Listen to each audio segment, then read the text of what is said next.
Since it was launched in 1958, some believe NASA has encountered evidence of UFOs, and some UFO researchers say they're covering it up. The notion that we're alone in the universe becomes absurd. After Roswell, UFO sightings increased at an incredible rate. Are astronauts seeing things too? Official NASA videos capture possible anomalous objects on film. They are objects that are out there, obviously not stars. But NASA dismisses the sightings. Why did they finalize a report on unidentified flying objects without finding out what those were? Astronauts rarely come forward with their stories, but now details are coming out. The policy was that we should stay quiet about such things. Frankly, I don't see why they would fabricate this kind of material. It's almost a negative career-wise for them. Has NASA discovered proof of UFOs? I'm not entirely convinced that all the NASA footage is a bunch of dust particles. And are they hiding what they found? He said, well, we have to airbrush these out. This is case number 58306, the NASA Files. We have an unidentified flying object.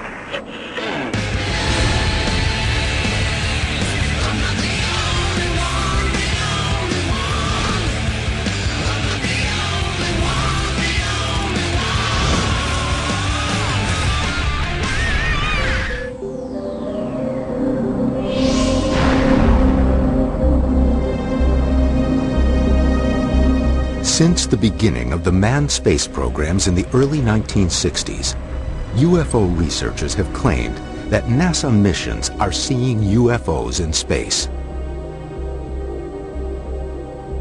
Cameras aboard NASA spacecraft photograph and videotape numerous large solid objects.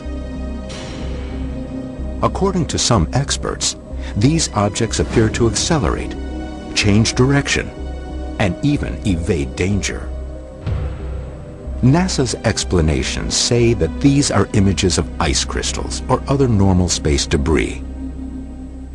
But others are convinced that NASA is not disclosing the entire truth.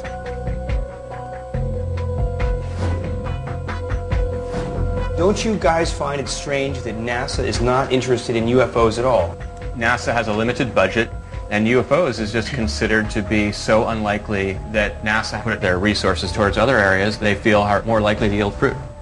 They say they're not interested in UFOs, and yet they've got all this footage of strange things flying around. What exactly do we have to do to prove that there's a UFO cover-up at NASA? We've got to find people who are credible witnesses inside NASA, and we've got to find the documents that say NASA knows there are UFOs. That's what we have to investigate. Ted wants a smoking gun? Let's go look for a smoking gun. The team heads to Denver, Colorado to speak with a former NASA employee who has a unique insight into NASA's relationship with UFOs. Hello, friend. Good to see you again. Come on, guys. John Schuessler worked in the engineering department at NASA during the Gemini and Apollo programs from 1962 until his retirement in 1998.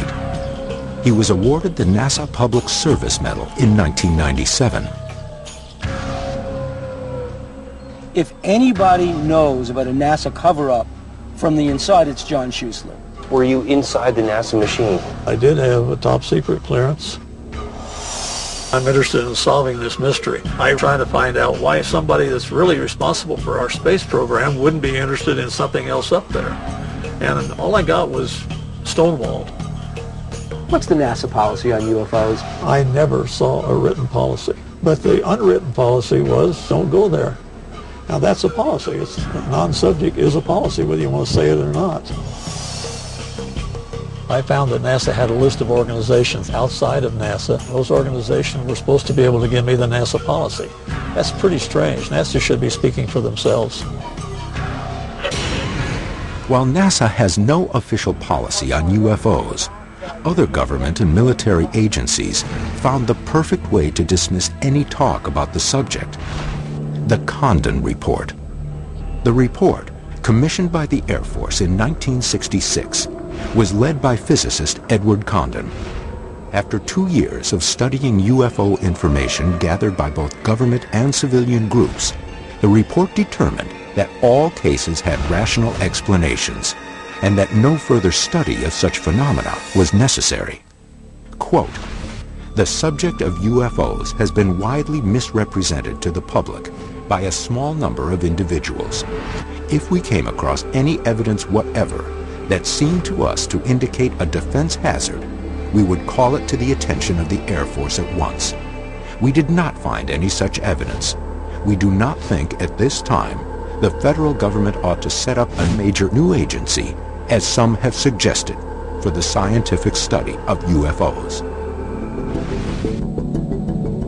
Why did they finalize a report on a study of unidentified flying objects without finding out what those were?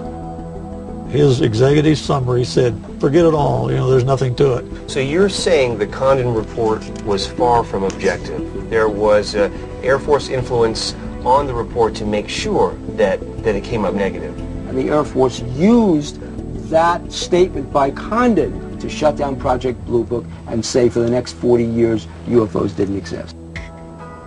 With all government agencies, including NASA, no longer officially interested in studying the UFO phenomena, it became difficult for astronauts or anyone else working for NASA to speak about anomalous events they possibly witnessed. If you look at the index to this, Chapter 6 of that is visual observations made by U.S. astronauts. The very first case I ever heard of was on Gemini 4. And on Gemini 4, you had an outstanding pair of astronauts up there. This was James McDivitt and Ed White? James McDivitt and Ed White. One of them said, hey, there's something up here. June 1965. Ed White and James McDivitt are passing over Hawaii in the Gemini 4 spacecraft. They suddenly spot a metallic object with long arms protruding from it. McDivitt takes a series of pictures. Some hours later, McDivitt is on duty while his partner sleeps. He sees something strange over the Hawaiian Islands. A round object with a comet-like tail, and manages to take some movie footage. According to the official NASA transcript, McDivitt contacts NASA, quote, Gemini 4. Capcom responds, quote, how are you doing up there? McDivitt reports back, quote, fine. I just saw something else up here with me, but just as I was getting close enough to take a good picture, the sun got in the way and I lost it. The official mission audio reveals that the capsule communicator, or Capcom, acknowledges and shows interest in what McDivitt is seeing. McDivitt says, quote, stand by and let me see if I can find this thing again. Capcom responds back, quote, that's a firm. You still looking at the thing up there? McDivitt reports back, quote, no, I've lost it. It had big arms sticking out of it, it looked like. I only had it just for a minute. I got a couple of pictures with a movie camera and one with the Hasselblad, but I was in free drift before I could get the control back. I drifted and lost it. After the Gemini 4 mission concludes,